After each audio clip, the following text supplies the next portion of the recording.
بسم الله الرحمن الرحيم محمد وصليت على إبراهيم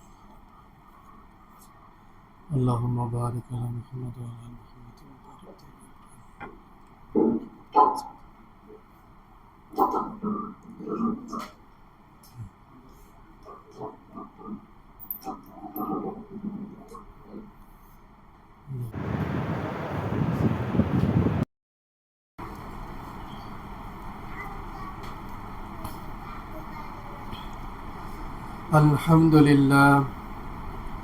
الحمد لله نحمده ونستعينه ونستغفره ونؤمن به ونتوكل عليه ونعوذ بالله من شرور أنفسنا من يهده الله فلا مضل له ومن يضلله فلا هادي له ونشهد أن لا إله إلا الله وحده لا شريك له ونشهد أن سيدنا ومولانا محمدا عبده ورسوله أما بعد فإن خير الحديث كتاب الله وخير الهدي هدي محمد النبي صلى الله عليه وسلم وشر الأمور محدثتها وكل محدثة بدعة وكل بدعة ضلالة وكل ضلالة في النار أو كما قال عليه الصلاة والسلام قال النبي صلى الله عليه وسلم طلب العلم فريضة على كل مسلم وقال تعالى في كلامه المجيد والفرقانه الحميد أعوذ بالله من الشيطان الرجيم بسم الله الرحمن الرحيم ولقد جرأنا لجهنم كثيرا من الجن والإنس لهم قلوب لا يفقهون بها ولهم أعين لا يبصرون بها ولهم آذان لا يسمعون بها أولئك كالأنعام بل هم أضل أولئك هم الغافلون الحمد لله আল্লাহ রব্বুল আলামিনের লাখ কোটি শুকরিয়া যে মহান রব্বুল আলামিন আমাকে আপনাকে আবারও দীর্ঘ একটি সপ্তাহ পরে সলাতুল জুমা আদায়ের উদ্দেশ্যে আল্লাহ রব্বুল আলামিনের ঘর মসজিদে আসার বসার কিছু কথা বলার এবং শোনার মতন তৌফিক দান করলেন। সেই মহান রব্বুল আলামিনের শুকরিয়া আদায় করি, সকলে বলে আলহামদুলিল্লাহ। আল্লাহ রব্বুল আলামিনের শুকর গুজার হচ্ছি যে আল্লাহ রব্বুল আলামিন আমাকে আপনাকে সুস্থ রেখেছেন। আল্লাহ রব্বুল আলামিন পৃথিবীর হাজারো ব্যস্ততার মধ্য থেকে আল্লাহর জন্যই সময় বের করার তৌফিক দিয়েছেন। আল্লাহ রব্বুল আলামিনের শুকরিয়া আদায় করি যে আল্লাহ রব্বুল আলামিন আমাকে আপনাকে বিভিন্ন রকম বালা মুসিবত থেকে হেফাজত করেছেন। আল্লাহ রব্বুল আলামিন বিভিন্ন রকম রোগ শোক বালা মুসিবত থেকে আমাকে আপনাকে হেফাজত করেছেন। আল্লাহ রব্বুল আলামিন আমাকে আপনাকে তৌফিক দিয়েছেন আল্লাহ রব্বুল আলামিনের শুকরিয়া আদায় করা। আল্লাহ রব্বুল আলামিন আমাকে আপনাকে তার রহম দ্বারা, তার রহমত দ্বারা আবৃত করে তার রহমতের ভিতরেই জীবনযাপন করার তৌফিক দিয়েছেন। এজন্য আল্লাহ রব্বুল আলামিনের বিশেষভাবে শুকরিয়া আদায় করা যে আল্লাহ রব্বুল আলামিন আমাকে আপনাকে সবচাইতে পৃথিবীর সবচাইতে বড় দুইটা যে নিয়ামত, সেই নিয়ামতের ভিতরেও আমাকে আপনাকে অন্তর্ভুক্ত করেছেন। তার মধ্যে একটা হলো সুস্থতা আর একটা হলো অবসর সময়। আল্লাহু আকবার। এই পৃথিবীতে বা এই গ্রামে বা মহল্লায় আমি আপনি এই দুইজন তিনজন মানুষই কিন্তু না। এই পৃথিবীতে এই মহল্লায় গ্রামে আমার প্রতিবেশী, আমার পার্শ্ববর্তী এলাকার লোকজন দিয়ে কত মানুষ এই গ্রামে আমরা একত্রিত বসবাস করি, কিন্তু আল্লাহ রাব্বুল আলামিনের তৌফিক থেকে অনেকেই বঞ্চিত হয়েছে এবং হবে যারা এই সালাতের উদ্দেশ্যে আল্লাহ রাব্বুল আলামিনের শুকরিয়া আদায়ের উদ্দেশ্যে মসজিদে আসার তৌফিক থেকে বঞ্চিত হয়। সেখান থেকে আমাকে আপনাকে আল্লাহ রাব্বুল আলামিন বিশেষ রহমত দ্বারা হেফাজত করে আমাকে আপনাকে আল্লাহ রাব্বুল আলামিনের ঘর মসজিদ পর্যন্ত পৌঁছিয়ে দিয়েছেন। সে আল্লাহ রাব্বুল আলামিনের আবারও শুকরিয়া আদায় করি, সকলে বলে আলহামদুলিল্লাহ। আলহামদুলিল্লাহিল্লাযী বিনিআমাতিহি তাতিম্মুস সালিহাত। সর্বোপরি লাখ কোটি দরুদ ও সালাম সেই মানবতার মুক্তির দূত, যিনাকে আল্লাহ রাব্বুল আলামিন পৃথিবীতে প্রেরণ করে মানুষকে জান্নাতের পথ জাহান্নামের পথ চিনিয়েছেন, সেই রাসূলের প্রতি দুরূদ ও সালাম পড়ি। সকলে বলি সাল্লাল্লাহু আলাইহি ওয়াসাল্লাম। সম্মানিত উপস্থিতি, আজকে আমরা গত জুম্মাতে আমরা যে বিষয়ে আলোচনা করেছিলাম, সালাফিদের কোরআন চর্চা। আল্লাহু আকবার। সালাফরা তাদের জীবনে কোরআন নিয়ে কতটা চিন্তিত এবং কতটা ব্যস্ত থাকতেন, এটা নিয়ে আমরা গত জুম্মাতে কিছুটা আলোচনা করার চেষ্টা করেছিলাম। সেই আলোকে আজকে আমরা কিছু কথা বলার চেষ্টা করব ইনশাআল্লাহ। এছাড়া বহুল পরিচিত একটি আয়াত, যে আয়াতে আল্লাহ রাব্বুল আলামিন বলতেছেন ওয়ালাকাদ, এই আলোচনাটা গত জুম্মাতেও আমি বলেছিলাম, আবার আজকেও বলতেছি। এই জন্য আমাদের মানুষত্ববোধ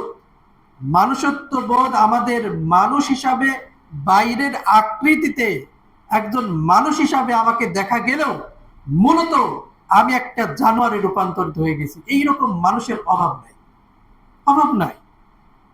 একজনকে দেখলাম সালাতরত অবস্থায়, পাশেই দাঁড়িয়ে আছে সালাতের জন্য। সালাতরত অবস্থায় যখন সে সেজদাতে গেল, তারপরে সে তার পকেট থেকে চাকু বের করে তাকে 50টা ছুরির আঘাত করে তাকে হত্যা করল। আল্লাহু আকবার। তাহলে কোথায় মানুষত্ববোধ? এই জন্য একটা কথা বলা হয়েছে, যেটা আল্লাহ রাব্বুল আলামিন বলতেছেন যে এই মানুষকে আশরাফুল মাখলুকাত, শ্রেষ্ঠ জাতি হিসাবে, শ্রেষ্ঠ মাখলুক হিসাবে আল্লাহ রাব্বুল আলামিন পৃথিবীতে এই মানুষকে সৃষ্টি করেছেন। এই মানুষকে আল্লাহ রাব্বুল আলামিন বলতেছেন এটা জানোয়ারের চাইতেও খারাপ। যাকে আল্লাহ রাব্বুল আলামিন শ্রেষ্ঠ করে বানালেন, যাকে আশরাফুল মাখলুকাত বানালেন, আল্লাহ রাব্বুল আলামিন নিজেই বললেন তোমরা হলাম আশরাফুল মাখলুকাত। পৃথিবীতে যত মাখলুক সৃষ্টি করেছি তার মধ্যে সবচাইতে শ্রেষ্ঠ মাখলুক হলো তোমরা। তোমাদেরকে আল্লাহ রাব্বুল আলামিন বের করেছেন, তোমাদের কাজ হলো তা'মুরুনা বিল মা'রুফ ওয়া তানহাউনা আনিল মুনকার। তুমি মানুষকে সৎ কাজের আদেশ দিবে, অসৎ কাজ থেকে মানুষকে ফেরাবে। এই মানুষকেই আল্লাহ রাব্বুল আলামিন বলতেছেন এরা হলো জানোয়ার, জানোয়ারের চাইতেও খারাপ। এরাই হলো উলাইকা হুমুল গাফিলুন, এরাই হলো গাফেলদের অন্তর্ভুক্ত। এই মানুষকে বলা হচ্ছে, যাকে আশরাফুল মাখলুকাত বলা হলো, যাকে শ্রেষ্ঠ বলা হলো, যাকে শ্রেষ্ঠ জাতি বলা হলো, সেই জাতিকেই আল্লাহ রাব্বুল আলামিন নিজেই বলতেছেন এটা হলো জানোয়ারের চাইতেও খারাপ। তাহলে দেখেন, স্বজাতীয় ভাবে জিওগ্রাফি অথবা ডিসকভারি চ্যানেলে আমি আপনাদের সবাই দেখছেন কোনোদিন একটা সিংহ আরেকটা সিংহকে মেরে ফেলেছে? একটা বাঘ একটা বাঘকে মেরে ফেলেছে? কখনো দেখছেন একটা হরিণকে মেরে ফেলেছে? একটা গরুকে মেরে ফেলেছে?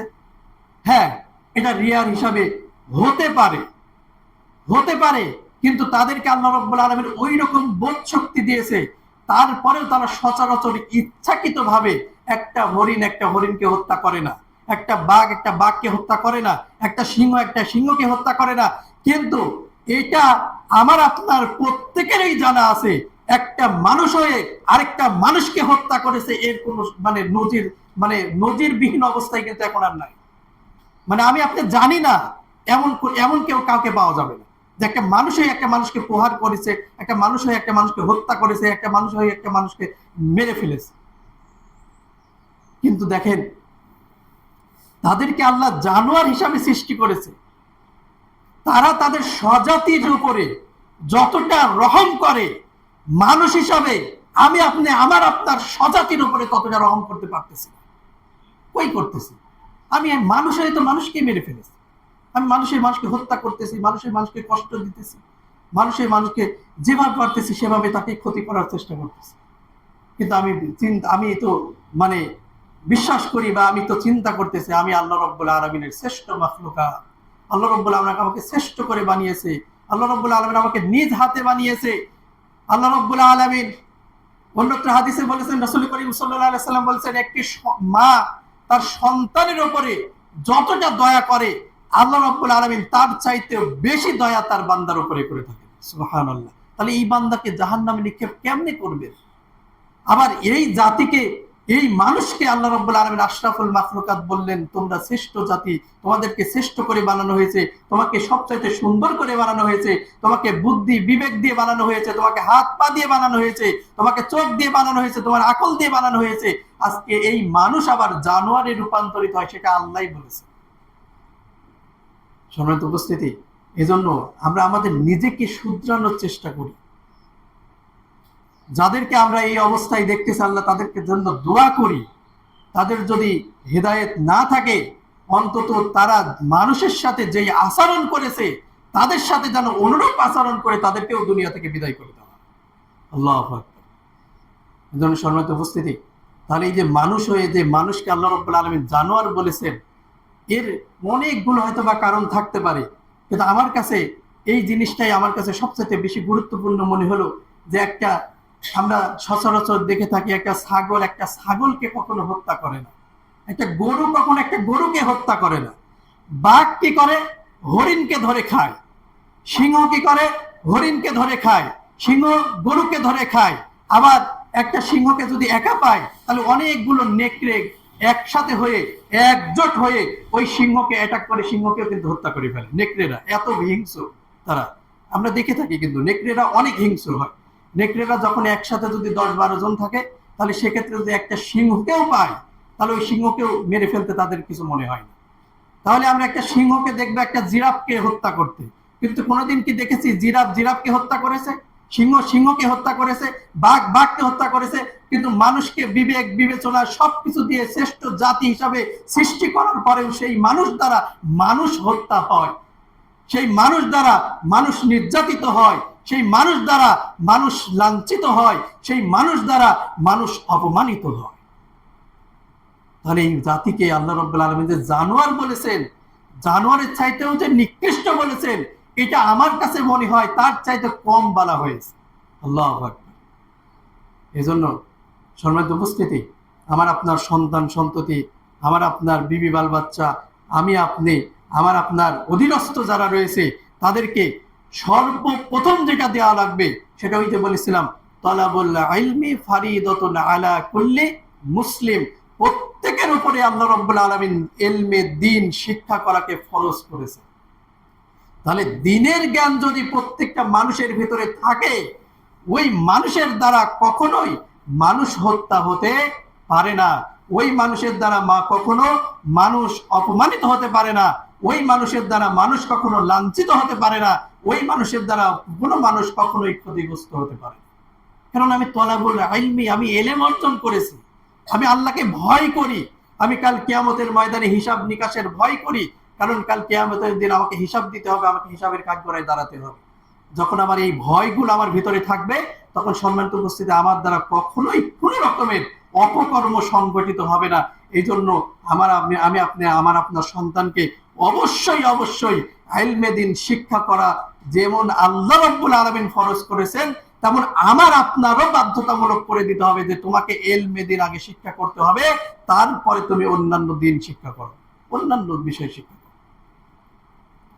কিন্তু আজকে যদি দ্বীনের জ্ঞান থাকতো, আল্লাহর বিধিবিধান সম্পর্কে জ্ঞান থাকতো, রাসূল সাল্লাল্লাহু আলাইহি সাল্লামের জীবন যাপন কেমন ছিল সেই সম্পর্কে যদি আমার সন্তানকে আমি অবহিত করতে পারতাম, সে যদি রাসূল সাল্লাল্লাহু আলাইহি সাল্লামের আদর্শকে বুকে ধারণ করে তার চলাফেরা কথাবার্তা সবকিছু যদি ওইভাবে সংস্কার করে সে যদি নিজেকে প্রস্তুত করতে পারতো, সম্মানিত উপস্থিতি, ওই আমার সন্তানের দ্বারা কখনোই মানুষ ক্ষতিগ্রস্ত হতো না, আমার সন্তানের দ্বারা মানুষ কখনো হত্যা হতো না, আমার সন্তানের দ্বারা মানুষ কখনো নির্যাতিত হতো না, আমার সন্তান দ্বারা কখনোই মানুষ লাঞ্ছিত অপমানিত হতো না।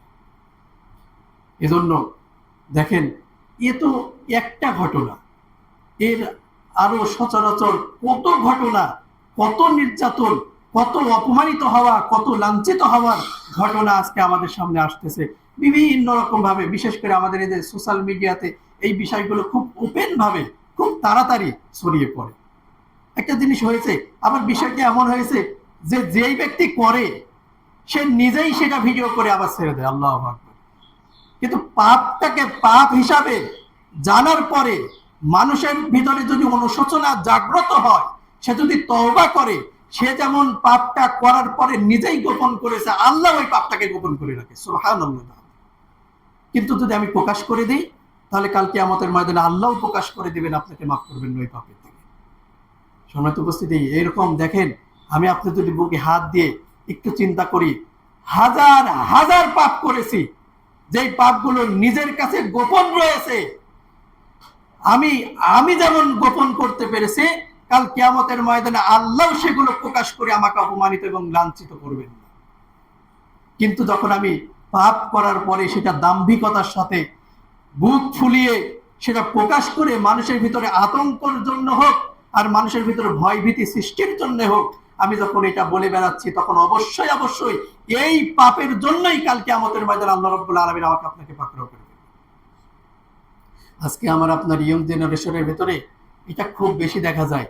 একটা পাপের কাজ করেছে, সেটা বন্ধু মহলে বলে না বেড়ালে সেই পাপটা তো পাপ মনেই হয় না, যতক্ষণ না সেটা বন্ধুর কাছে, দোস্তর কাছে যতক্ষণ এটা বর্ণনা না দিবে, ততক্ষণ তার কাছে ভালোই লাগে না। এই বন্ধু অমুক জায়গায় গিয়েছিলাম, এই এই এই অকাম করে এসেছি, সেটা বাহবা পাওয়ার জন্য আজকে পাপ করে, সেটা প্রকাশ করে কিসের জন্য? বন্ধুর কাছ থেকে বাহবা পাওয়ার জন্য। সম্মানিত উপস্থিতি, এই নিকৃষ্ট জীবন যাপন থেকে যেন আমাকে আপনাকে আল্লাহ রাব্বুল আলামিন অবশ্যই অবশ্যই হেফাজত করেন, সকলে বলেন আল্লাহুম্মা আমিন। আমি বাহ্যিক দিক থেকে মানুষ হব না, আমি ভিতরের থেকে মানুষ হব। আমি ভিতরের নিজের নফসকে, নিজের আত্মাকে আত্মশুদ্ধির মাধ্যমে আমি একজন মানুষ হিসাবে রূপান্তরিত হতে চাই।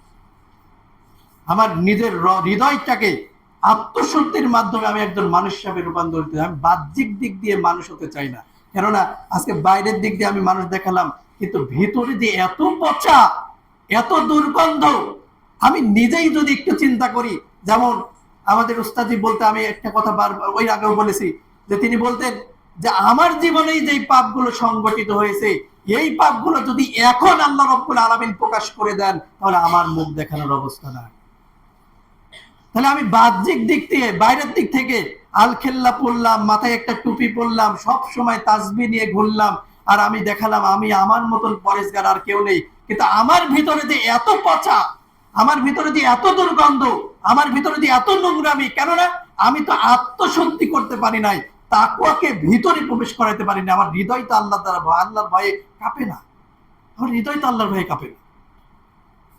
এজন্য কোরআনটাকে আঁকড়ে ধরতে হবে, আল্লাহর বিধানকে মানতে হবে, ইলমে দ্বীন শিক্ষা করতে হবে, বাধ্যতামূলকভাবে সেটা শিক্ষা করতে হবে। আল্লাহ রাব্বুল আলামিন যে বিধিবিধানগুলো দিয়েছেন, সেগুলো বাধ্যতামূলকভাবে আমাকে জানতে হবে। যতটুকু না জানলেই নয়, যতটুকু জানলে অন্তত আল্লাহকে ভয় করা যায়, ইবাদতগুলো সঠিকভাবে করা যায়, এইগুলো আমাকে আপনাকে অবশ্যই অবশ্যই জানতে হবে। আল্লাহ রাব্বুল আলামিন আমাকে আপনাকে বোঝার এবং সেই অনুযায়ী জীবন যাপন করার, এবং সেই অনুযায়ী নিজের আত্মশুদ্ধি করার, সেই অনুযায়ী নিজেকে মানুষ হিসাবে রূপান্তরিত করার, সেই হিসাবে নিজেকে মানুষ হিসাবে প্রকাশ করার আল্লাহ রাব্বুল আলামিন পরিপূর্ণভাবে তৌফিক দান করুক, সকল বলে আল্লাহুম্মা আমিন। সম্মানিত উপস্থিতি, সালফে সালিহিনদের জীবনী থেকে কুরআন সম্পর্কে, তাদের জীবন কুরআনের সাথে কেমন ভাবে সম্পৃক্ত ছিল, সেই বিষয়ে কিছু কথা বলার চেষ্টা করবো ইনশাআল্লাহ।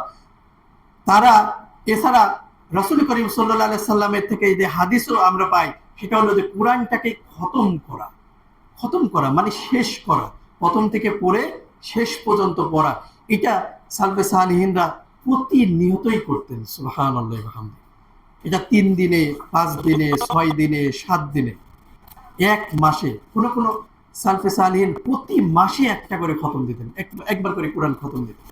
কেউ কেউ 3 দিনে খতম দিতেন, কেউ কেউ 5 দিনে, কেউ কেউ 6 দিনে, কেউ কেউ 7 দিনে। আবার কেউ কেউ ছিল, যেমন একজন সালফে সালিহিন সম্পর্কে বলা হলো যে তিনি কি করতেন, তিনি খতমটাকে বেশি গুরুত্বপূর্ণ মনে করতেন না। তিনি মনে করতেন যে কোরআনটা পড়ার পরে তার অর্থ সহ সেটা অনুধাবন করাটাই বেশি জরুরি। এবং তিনি অল্প অল্প পড়তেন, কিন্তু সেটার অর্থ সহ পড়তেন। আল্লাহু আকবার। তাহলে আমরা কোরআনটাকে পড়ব এবং কোরআনটা অর্থ সহ পড়ব এবং কোরআনটা বুঝে বুঝে পড়ার জন্য চেষ্টা করব। আল্লাহ রাব্বুল আলামিন আমাকে আপনাকে তৌফিক দিক, সকলে বলে আল্লাহুম্মা আমিন। এবার দেখেন, আব্দুল্লাহ ইবনে আমর ইবনে আস রাদিয়াল্লাহু তাআলা আনহু, তিনি রাসূল করিম সাল্লাল্লাহু আলাইহি সাল্লামকে জিজ্ঞেস করলেন যে ইয়া রাসূলুল্লাহ, আমি কোরআনটাকে খতম কেমনে দেব, কোরআন খতম আমি কেমনে দিব? রাসূল করিম সাল্লাল্লাহু আলাইহি সাল্লাম আব্দুল্লাহ ইবনে আস রাদিয়াল্লাহু তাআলা আনহুকে বলতেছেন যে তুমি কোরআনটাকে খতম দিবে 3 দিনে, সর্বনিম্ন 3 দিনে তুমি কোরআন খতম দিবে। কোরআন খতম যদি দিতেই চাও তাহলে সর্বনিম্ন 3 দিনে দিবে। তে বলতেছে আমি এর চাইতে বেশি শক্তি এবং সামর্থ্য রাখি, মানে কোরআন খতম দিতে, কারণ আমি তো অনেক বেশি তেলাওয়াত করি, আমি এর চাইতে বেশি সামর্থ্য রাখি, এর চাইতে আমি বেশি সামর্থ্য রাখি। তারপরে রাসূল করিম সাল্লাল্লাহু আলাইহি সাল্লামের 3 দিনের নিচে অনুমতি দিলেন না। হাদিসের শেষ অংশে গিয়ে রাসূল করিম সাল্লাল্লাহু আলাইহি সাল্লাম বলতেছেন, যেই ব্যক্তি 3 দিনের কম সময়ে কোরআন খতম করে সেই ব্যক্তির হৃদয়গম হয় না কোরআন, অর্থাৎ সে অনুধাবন করে বোঝার সময় পায় না। তার মানে আপনি তাড়াহুড়া করে কোরআন খতম করলেন, কিন্তু সেই কোরআনটাকে আপনার কোনো উপকারেই আসলো না, সেটা হৃদয়গম হলো না, হৃদয়ে সেটা আসলো না, তাহলে এইরকম কোরআন খতম করার কোনো প্রয়োজন নাই। রাসূল করিম সাল্লাল্লাহু আলাইহি ওয়াসাল্লাম বলতেছেন যে 3 দিনের কম সময়ে কোরআন খতম দেয় সেই কোরআন তার হৃদয় পর্যন্ত পৌঁছায় না, এই মুখ পর্যন্তই থাকে, সেটা মুখেই পড়ে শেষ করে দেয়, সেই কোরআন তার হৃদয় পর্যন্ত যায় না। সম্মানিত উপস্থিতি, এজন্য আমরা কোরআন যদি খতম করতেই চাই তাহলে সর্বনিম্ন অন্তত পক্ষে আমরা 3 দিনে কোরআনটাকে খতম করব। কোরআন 3 দিনের কম সময়ে আমরা কখনোই কোরআন খতম করব না, এই বিষয়ে আমরা একটু মাথায় রাখবো ইনশাআল্লাহ। এরপরে রয়েছে কোরআনটা অনুধাবন করে অর্থ বুঝে তেলাওয়াত করা। অর্থ বুঝে তেলাওয়াত করবেন। কোরআনটা 2 আয়াত পড়েন, 2 আয়াতটা আপনি চেষ্টা করব অর্থ সহ পড়া। যেমন সূরা ফাতিহাতে বলেছিলাম আমি যে বছর আজকে আমার আপনার 30-35 বছর বা আরো 40-50 বছর হয়ে যাচ্ছে, কোরআনটা সূরা ফাতিহা আমি ওই ছোটবেলা থেকে প্রত্যেক সালাতে প্রত্যেক রাকাতে আমি সূরা ফাতিহা পড়তেছি, এখনো পর্যন্ত সূরা ফাতিহার অর্থটা আমি জানলাম না। বিষয়টা কেমন হয়ে গেল না? তাহলে আমি যদি এটা জানি তাহলে আমি সূরা ফাতিহাতে কি বলতেছি?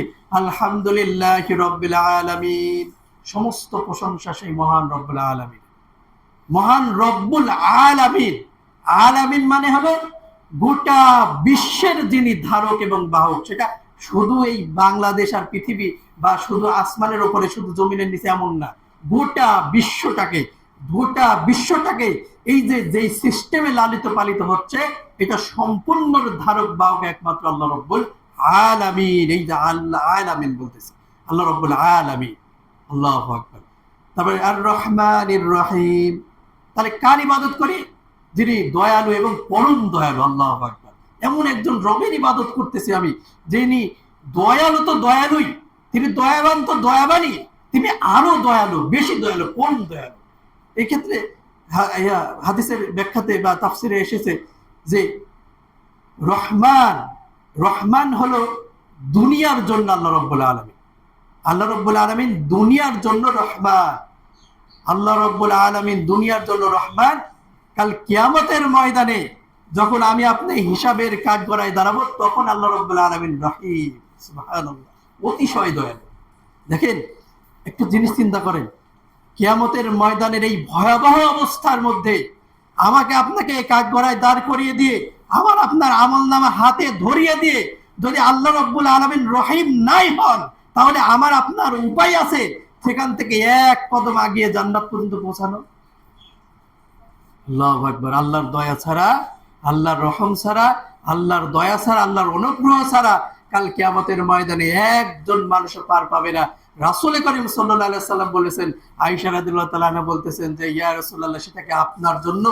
রাসূল করিম সাল্লাল্লাহু আলাইহি সাল্লাম বললেন যে হ্যাঁ, সেটা অবশ্যই আমার জন্য।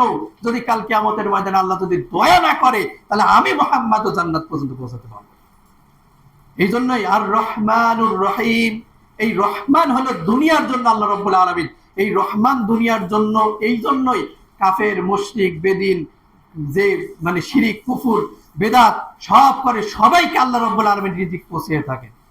আর কাল কিয়ামতের ময়দানে আল্লাহ রব্বুল আলামিন রহিম, যারা ঈমান আনয়নের সাথে আমলের সাথে কাল কিয়ামতের ময়দানে জান্নাতের কাঠগড়ায়, কাল কিয়ামতের ময়দানে আল্লাহ রব্বুল আলামিনের বিচারের কাঠগড়ায় দাঁড়াবে, তখন আল্লাহ রব্বুল আলামিন তাদের জন্য কি করবেন? রহিম হিসাবে আসবেন এবং তাদেরকে দয়া করবেন, অনুগ্রহ করবেন, তাদেরকে রহম করবেন। এই রহমের কারণেই আমি আপনি কাল কিয়ামতের ময়দানে আল্লাহ রাব্বুল আলামিন যদি বিশেষ রহম করে, বিশেষ দয়া করে, বিশেষ মায়া করে, তাহলে আমার আপনার উপায় হবে জান্নাত পর্যন্ত পৌঁছানো। আল্লাহু আকবার। তাহলে এই সূরার অর্থটা আমি আপনি জানবো না, এটা কেমন হয়ে গেল না? আর রহমানির রহিম, তারপর বলতে মালিক ইয়াউমিদ্দিন, বিচার দিনের মালিক। যার সামনে দাঁড়িয়েছি তিনি বিচার দিনের মালিক। যেদিন আমার হিসাব নিকাশ নেওয়া হবে, সেই দিনের মালিক একমাত্র একচ্ছত্র আল্লাহ রাব্বুল আলামিন, কেউ নেই। পৃথিবীতে হাজারো বিচারপতি রয়েছে, পৃথিবীতে সমাজের বিচারপতি, পরিবারের বিচারপতি, রাষ্ট্রের বিচারপতি, জেলার বিচারপতি, থানার বিচারপতি, উপজেলার বিচারপতি, বিচারপতির অভাব নেই। সেই দিন হবে একক রব, শুধুমাত্র আল্লাহ রাব্বুল আলামিন আমার আপনার বিচারপতি। বিচারকেরও বিচার করবেন যিনি, তিনি হলেন আল্লাহ রাব্বুল আলামিন। ওই বিচারকেরও বিচার করবেন আল্লাহ রাব্বুল আলামিন। উনি হাইকোর্টের বিচারক নাকি জজ কোর্টের বিচারক এটা দেখার সময় নেই। এটাই আমি প্রত্যেক সালাতে বলতেছি, মালিকি ইয়াউমিদ্দিন। আমি যেই দিন কাল কিয়ামতের ময়দানে যেদিন আল্লাহর সামনে হাজির হব, সেই দিনের একচ্ছত্র মালিক, একচ্ছত্র বিচারপতি একমাত্র আল্লাহ রাব্বুল আলামিন। কোরআনটাকে বুঝে বুঝে তেলাওয়াত করলে এর একটা মজা, এর একটা ভালোবাসা, আলাদা একটা আন্তরিকতা, যেটা আমার আপনার বুকে, আমার আপনার অন্তরে উপস্থাপন হবে। সম্মানিত উপস্থিতি, সালফে সালেহিনরা কেউ কেউ, ওই যে বললাম, সালফে সালেহিনরা কেউ কেউ 3 দিনে কোরআনটাকে খতম করতেন, কেউ কেউ 5 দিনে করতেন, কেউ 6 দিনে করতেন, কেউ 7 দিনে করতেন, কেউ 1 মাসে করতেন। আবার কেউ কেউ কোরআনটাকে খতম করার চাইতে তার কাছে বেশি গুরুত্বপূর্ণ ছিল কোরআনের যেই 2টা আয়াত পড়েছি, এই 2টা আয়াত অর্থ সহ বুঝে নেওয়া, অর্থ সহ বুঝে নেওয়া। এজন্যই বললাম, তাহলে সূরা ফাতিহা পড়লাম মালিক ইয়াউমিদ্দিন, তারপরে বলা হচ্ছে ইয়্যাকা না'বুদু ওয়া ইয়্যাকা নাস্তাঈন। আমরা কি করি? তোমার ইবাদত করি আর তোমার কাছেই সাহায্য প্রার্থনা করি। শিরকের কি কোনো চিহ্ন আছে এখানে? কোনো চিহ্ন নেই। কিন্তু এই সালাত শেষ করে ওই ব্যক্তি আবার বলতেছে যে বাবা মাকে কিছু দাও। সে আসলে অর্থই তো জানে না, সে তো অর্থ অনুধাবন করে নাই, এই অর্থটা জানার জন্য কোনোদিন চেষ্টাও করে নাই। অর্থটা জানার পরে সেটা বুকে ধারণ করে সেটা যেইভাবে বোঝার দরকার ছিল সেই বুঝটাও তার অন্তরে আনে নাই।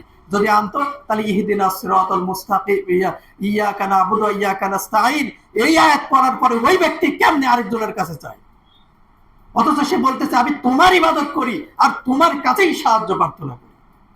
অথচ সে বলতেছে, প্রত্যেক সালাতে বলতেছে, প্রত্যেক রাকাতে বলতেছে, প্রত্যেক রাকাতে সে বলে আমি তোমার ইবাদত করি। মানে দাবিটা দেখেন, আমি তোমার গোলামি করি আর তোমার কাছেই সাহায্য চাই, তুমি কেন দিবে না?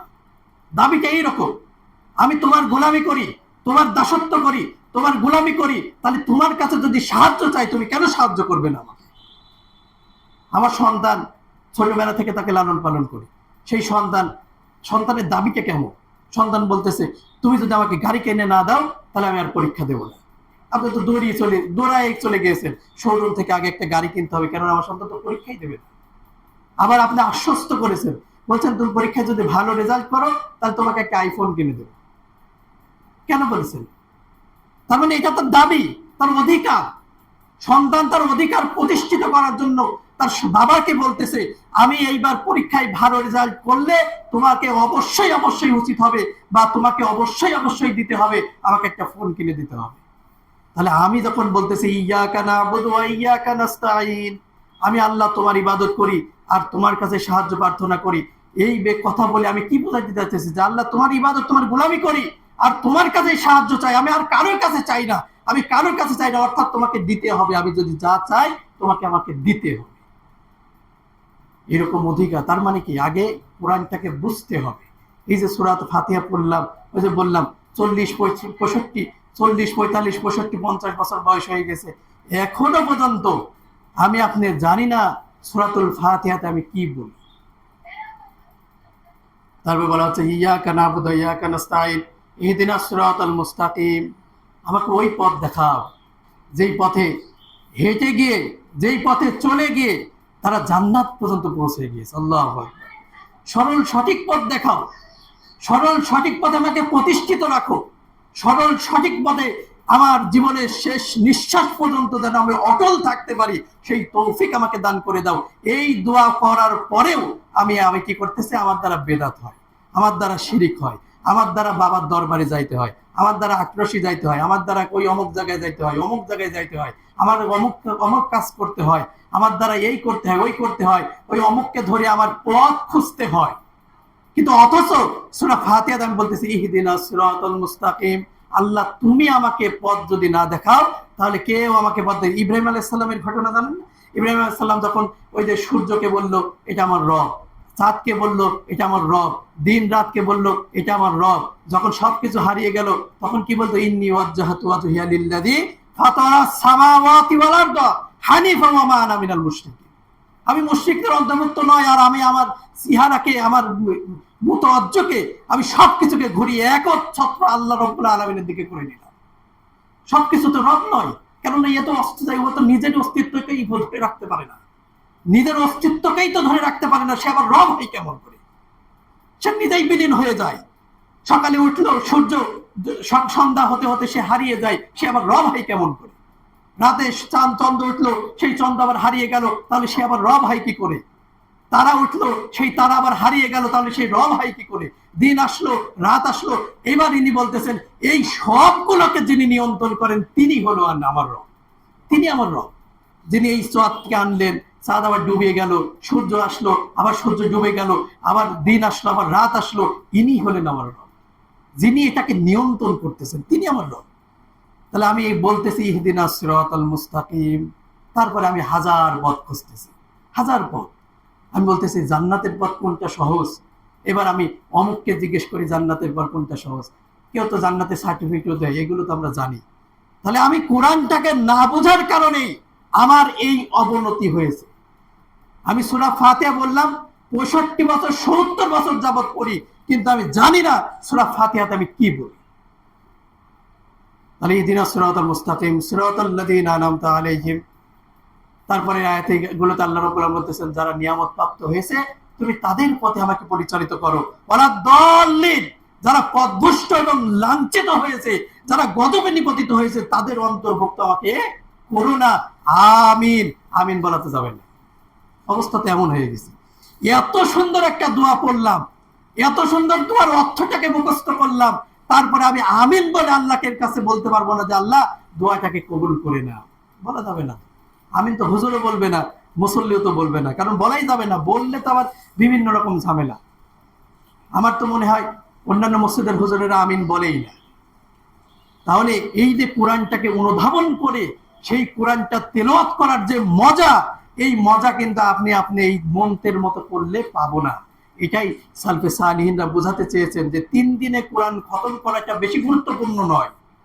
গুরুত্বপূর্ণ হলো তুমি 2টা আয়াত পড়েছো, সেই 2টা আয়াত অর্থ সহ করো, সেটা যাতে তোমার জীবনে বাস্তবায়ন হয়। সম্মানিত উপস্থিতি, আরো অনেক কথা ছিল। এরপরে রয়েছে কোরআনটাকে তেলাওয়াত করবো আমল করার উদ্দেশ্যে। আজকে তো যত সুর যত সুন্দর, যার সুর যত সুন্দর সে তত কোরআনটাকে তেলাওয়াত করে, আর কোরআন তেলাওয়াত করেই টাকা ইনকাম করবে।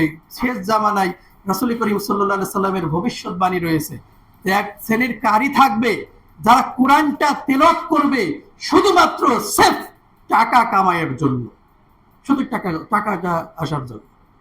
দেখবেন আজকে আহলে কোরআন বা অন্যান্য যারা দাবি করে তারা কোরআনটাকে এত সুন্দরভাবে এত সুন্দর করে সেটাকে তেলাওয়াত করতেছে, সেটা গলা ফাঁকিয়ে এত সুন্দর করে তেলাওয়াত করতেছে, কিন্তু সেই ব্যক্তি শিরিক মুক্ত নয়, বেদাত মুক্ত নয়, সেই ইহদিনাস সিরাতাল মুস্তাকিম চেনে না, সে আল্লাহর ভয় জানে না, কিছুই জানে না, কিন্তু তার ভিতরে কোরআন তেলাওয়াতটা কিন্তু সুন্দর রয়েছে। সবাই তো এটা রাসূল করিম সাল্লাল্লাহু আলাইহি সাল্লামের ভবিষ্যৎবাণী। শেষ জামানায় এক শ্রেণীর কারি বের হবে যারা মধুর কণ্ঠে কোরআন তেলাওয়াত করবে শুধুমাত্র সেফ টাকা ইনকামের জন্য। আমি সবাইকে বলতেছি না, অনেকে আছে আল্লাহর ভয়েই কোরআন তেলাওয়াত করে। দেখবেন ওই যে আমরা এখন তো সোশ্যাল মিডিয়াতে অনেক জায়গাতে আসে, দেখবেন অনেকে কোরআন তেলাওয়াত করতেছে, জাহান্নামের আয়াত আসলে কাঁদতে কাঁদতে অস্থির হয়ে যাচ্ছে। আল্লাহু আকবার। এটা আছে দেখেন, হযরত ওমর রাদিয়াল্লাহু তাআলা আনহু একদিন বিষণ্ণ অবস্থায় সময় পার করতেছেন, এমন অবস্থাতে ইশার সালাতের আজান হয়ে গেল। আজান হওয়ার পরে তিনি সালাত আদায় করলেন। সালাত আদায় করার পরেও তার বিষণ্ণতা দূর হচ্ছে না, বিষণ্ণতা দূর হচ্ছে না, তার ভিতরে কেমন জানি অস্থিরতা কাজ করতেছে।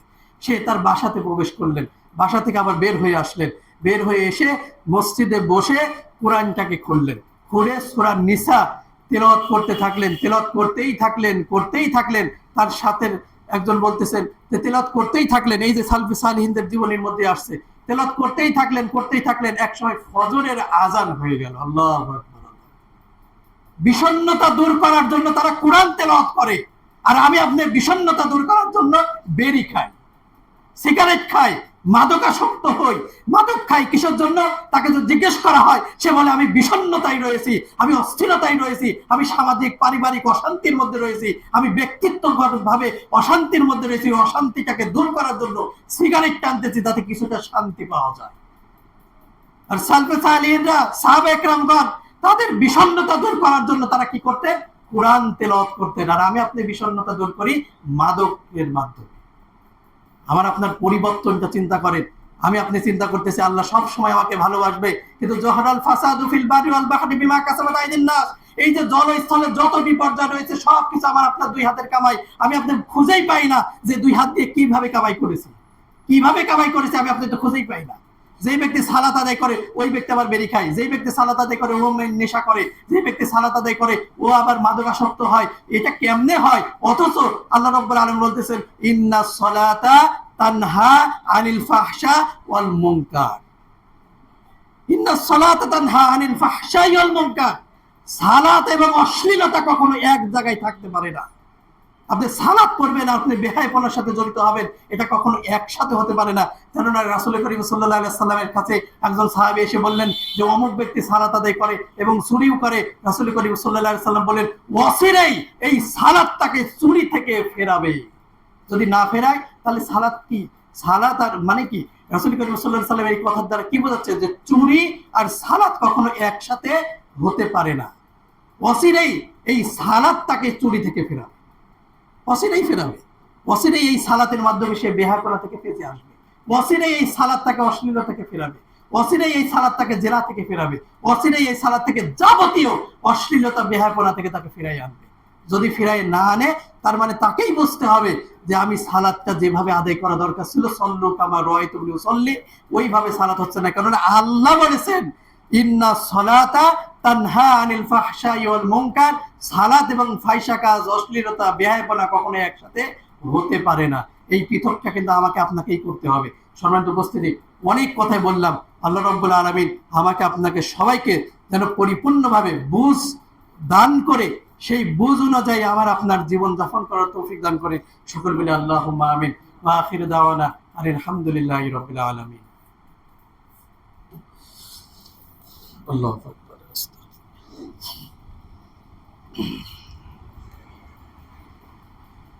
আলহামদুলিল্লাহ ওয়াহদা ওয়াসসালাতু ওয়াসসালামু আলা মান লা নাবিয়্যা বা'দা। আউযু বিল্লাহি মিনাশ শাইতানির রাজীম। বিসমিল্লাহির রহমানির রহিম। আলহামদুলিল্লাহি রাব্বিল আলামিন। আল্লাহুম্মা ইন্নী আসআলুকা বিআন্নাকা আনতাল্লাহু আহাদুস সামাদুল্লাযী লাম ইয়ালিদ ওয়া লাম ইউলাদ ওয়া লাম ইয়াকুল লাহু কুফুওয়ান আহাদ। লা ইলাহা ইল্লা আনতা সুবহানাকা ইন্নী কুনতু মিনাজ জালিমিন। আল্লাহুম্মা সাল্লি আলা মুহাম্মাদ ওয়া আলা আলি মুহাম্মাদ কামা সাল্লাইতা আলা ইব্রাহিম ওয়া আলা আলি ইব্রাহিম ইন্নাকা হামিদুম মাজিদ। আল্লাহুম্মা গফির লিল মুমিনিনা ওয়াল মুমিনাত ওয়াল মুসলিমিনা ওয়াল মুসলিমাত ওয়া আলিফ বাইনা কুলুবিহিম ওয়া আসলিহ যাতা বাইনাহুম ওয়ানসুরহুম আলা আদুওয়িকা ওয়া আদুওয়িহিম। আল্লাহুম্মা আনিল কাফারাতাল্লাযীনা ইয়াসুদ্দুনা আন সাবিলিক ওয়া ইউকাযযিবুনা রাসূলাক ওয়া ইউকাতিলুনা আউলিয়াক। আল্লাহুম্মা খালিফ বাইনা কালিমাতিহিম ওয়া যালজিল আকদামাহুম ওয়া আনজিল বিহিম বা'সাকাল্লাযী লা তারুদ্দুহু আনিল কওমিল মুজরিমিন। আল্লাহুম্মা ইন্না নাস্তাঈনুকা নাস্তাগফিরুকা ওয়া নুথনি আলাইকাল খায়রা ওয়া নাশকুরুক ওয়া নাখলা'ু ওয়া নাতরুকু মান ইয়াফজুরুক। আল্লাহুম্মা ইয়্যাকা না'বুদু ওয়া লাকা নুসাল্লি ওয়া নাসজুদু ওয়া ইলাইকা নাসআ ওয়া নাহফিদু ওয়া নারজু রাহমাতাক ওয়া নাখশা আযাবাকা ইন্না আযাবাকা বিল কুফফারি মুলহিক। আল্লাহুম্মা আমিন। আল্লাহ, গোটা বিশ্বের মুসলিমরা যারা বিভিন্নভাবে নির্যাতিত নিপীড়নের মধ্যে রয়েছে, আল্লাহ তাদেরকে তুমি হেফাজত করো। আল্লাহুম্মা আমিন। আল্লাহ, যারা ঈমান নিয়ে মৃত্যুবরণ করেছে, আল্লাহ তাদেরকে শহীদ মৃত্যু হিসাবে তুমি কবুল ও মঞ্জুর করে নাও। আল্লাহুম্মা আমিন। আল্লাহ, আমরা যারা উপস্থিত হয়েছে আমাদের জীবনে অফুরন্ত অনেক বেশি গুনাহ করে ফেলেছে। আল্লাহ, সেই গুনাহগুলোর দিকে না তাকিয়ে তোমার রহমতের দিকে তাকিয়ে আমাদের জীবনের সমস্ত গুনাহগুলো তুমি মাফ করে দাও আল্লাহুম্মা। আল্লাহ, আমরা যারা উপস্থিত হয়েছে আমাদের অনেকের আত্মীয় স্বজন, পাড়া প্রতিবেশী এবং ভাই ব্রাদারের ভিতরে অনেকেই এই দুনিয়া থেকে যারা ঈমান নিয়ে কবরের বাসিন্দা হয়ে গেছে আল্লাহ, তাদের কবরটাকে তুমি জান্নাতের টুকরা বানিয়ে দাও আল্লাহুম্মা।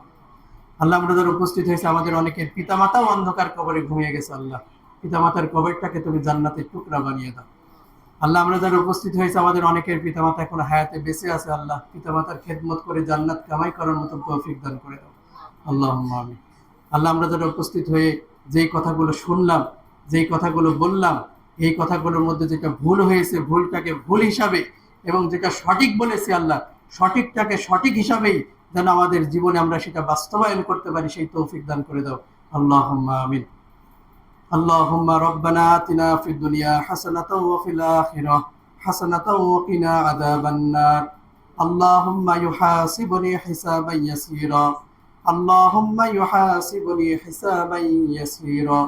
ربنا لا تزغ قلوبنا بعد إذ هديتنا وهب لنا من لدنك رحمة إنك أنت الوهاب. رب ارحمهما كما ربياني صغيرا. اللهم رب ارحمهما كما ربياني صغيرا. سبحان ربك رب العزة عما يصفون، سلام على المرسلين والحمد لله رب العالمين. وصلى الله على نبينا محمد وعلى آله وأصحابه أجمعين.